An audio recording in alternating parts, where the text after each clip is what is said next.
കാര്യം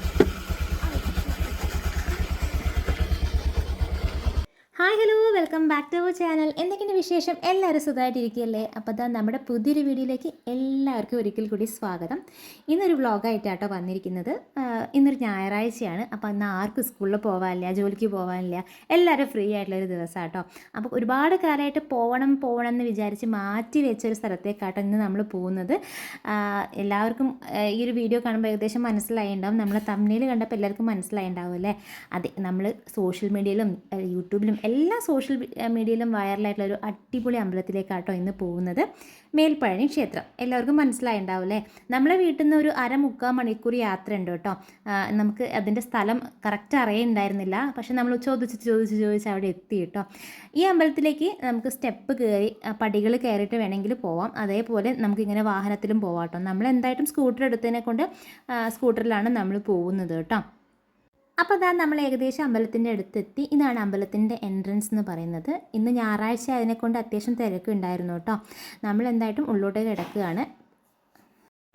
ഈ ക്ഷേത്രം സ്ഥിതി ചെയ്യുന്നത് മയിലാടുംകുന്നിലാണ് കേട്ടോ. കോഴിക്കോട് മെഡിക്കൽ കോളേജിൻ്റെ അടുത്തായിട്ട് വരും ഈ ഒരു സ്ഥലം. അപ്പോൾ അതാ നമ്മൾ ചെരുപ്പൊക്കെ അഴിച്ച് വെച്ച് അമ്പലത്തിലേക്ക് പ്രവേശിക്കുകയാണ് കേട്ടോ.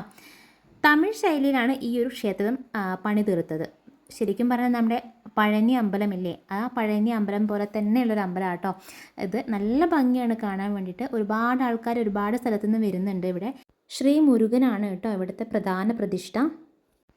ഈ ഒരു ക്ഷേത്രത്തിൻ്റെ യഥാർത്ഥ പേര് ശ്രീ ജ്ഞാനദണ്ഡായുധപാണി സ്വാമി ക്ഷേത്രം എന്നാണ്. മേൽപ്പഴനിയിൽ ദർശനത്തിനെത്തുമ്പോൾ പടികൾ കയറിയിട്ടാണ് വരേണ്ടത്. പടികളുടെ തുടക്കത്തിലുള്ള പാദവിനായകന് തേങ്ങ ഉടച്ച് വലം വെച്ച് പ്രാർത്ഥിച്ചിട്ടാണ് ഭക്തർ പടികൾ കയറേണ്ടത്. ഇതാണ് വീരപ്രതാപ ആഞ്ജനേയ സ്വാമികളുടെ പ്രതിഷ്ഠ. ഈ മരങ്ങൾക്കെല്ലാം നൂറ്റാണ്ടുകൾ പഴക്കമുണ്ടെന്നാണ് ഇവർ പറയുന്നത് കേട്ടോ. പഴനി ക്ഷേത്രത്തിൽ എങ്ങനെയാണോ പൂജകളൊക്കെ നടത്താറ് അതേപോലെ തന്നെയാണ് ഇവിടെയും ചെയ്യാറുള്ളത്. 3 നേരവും ഇവിടെ പ്രസാദവുട്ടുണ്ട് കേട്ടോ. പക്ഷെ നമ്മൾ പോയ സമയത്ത് നമ്മൾ അവിടെ നിന്നൊന്നും കഴിച്ചിട്ടുണ്ടായിരുന്നില്ല. കാരണം ഏട്ടൻ്റെ നേരത്തെ പോകേണ്ടത് കൊണ്ട് നമുക്ക് ഒരുപാട് നേരം അവിടെ സ്പെൻഡ് ചെയ്യാൻ പറ്റിയില്ല കേട്ടോ. കുറേ നേരം നമ്മളിവിടെ ഇരുന്നു, കുറച്ച് ഫോട്ടോസൊക്കെ എടുത്തു. അങ്ങനെ നല്ലൊരു അറ്റ്മോസ്ഫിയർ ആയിരുന്നു കേട്ടോ ഇവിടെ. അപ്പോൾ ഒരുപാടൊന്നും ഞാൻ ഷൂട്ട് ചെയ്തിട്ടില്ല.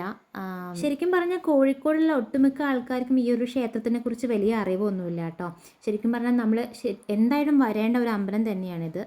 കുറേ നേരം നമുക്ക് ഇവിടെ ഇരുന്നാൽ തന്നെ നമ്മുടെ മനസ്സിന് ഒരുപാട് സമാധാനം കിട്ടും. എനിക്ക് ഒരുപാട് ഇഷ്ടപ്പെട്ടു കേട്ടോ ഈ ഒരു അമ്പലത്തിൽ. ഇനിയും പോകാൻ എനിക്ക് ഒരുപാട് ആഗ്രഹമുണ്ട്. ഈ ഒരു ക്ഷേത്രത്തിൻ്റെ ചുറ്റുപാടും നിറയെ മരങ്ങളാണ് കേട്ടോ. ഈ ഒരു പടികൾ കയറിയിട്ട് വേണം നമ്മൾ ശരിക്കും ഈ അമ്പലത്തിലേക്ക് ദർശനത്തിന് വരേണ്ടതെന്നാണ് ഇവർ പറയുന്നത്. അങ്ങനെ നമ്മൾ കുറേ നേരം ഇവിടെ ഇരുന്നു.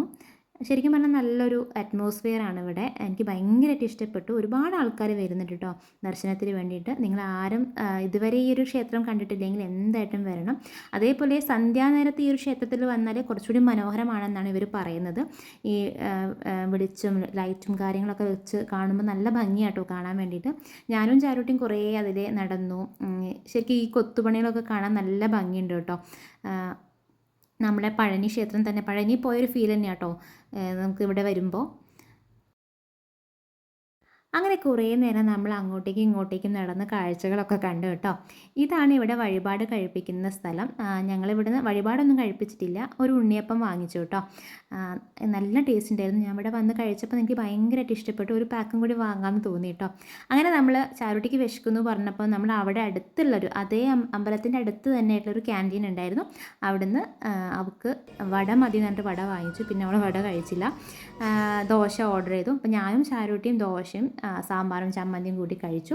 പിന്നെ ദോശ അത്ര അവൾക്ക് ഇഷ്ടപ്പെട്ടിട്ടുണ്ടായിരുന്നില്ല. അവസാനം അവൾ പിന്നെയും വട വേണം എന്ന് പറഞ്ഞിട്ട് അത് കഴിച്ചു കേട്ടോ. അപ്പോൾ ഇത്രയേ ഉള്ളൂ നമ്മളെ വീഡിയോ. ഈ അമ്പലത്തിൽ പോവാത്ത ആൾക്കാരാണെങ്കിൽ എന്തായിട്ടും പോവുക കേട്ടോ. കാണേണ്ട കാഴ്ച തന്നെയാണ്. ഇന്നത്തെ നമ്മുടെ വീഡിയോ ഇഷ്ടപ്പെട്ടാൽ നമ്മളെ ചാനൽ ഒന്ന് സബ്സ്ക്രൈബ് ചെയ്യുക, ലൈക്ക് ചെയ്യുക, ഷെയർ ചെയ്യുക, കമൻറ്റ് ചെയ്യുക. അപ്പോൾ ഇനി അടുത്തൊരു വീഡിയോ ആയിട്ട് ഞാൻ വീണ്ടും വരുന്നതായിരിക്കും. അതുവരെ എല്ലാവർക്കും ബൈ.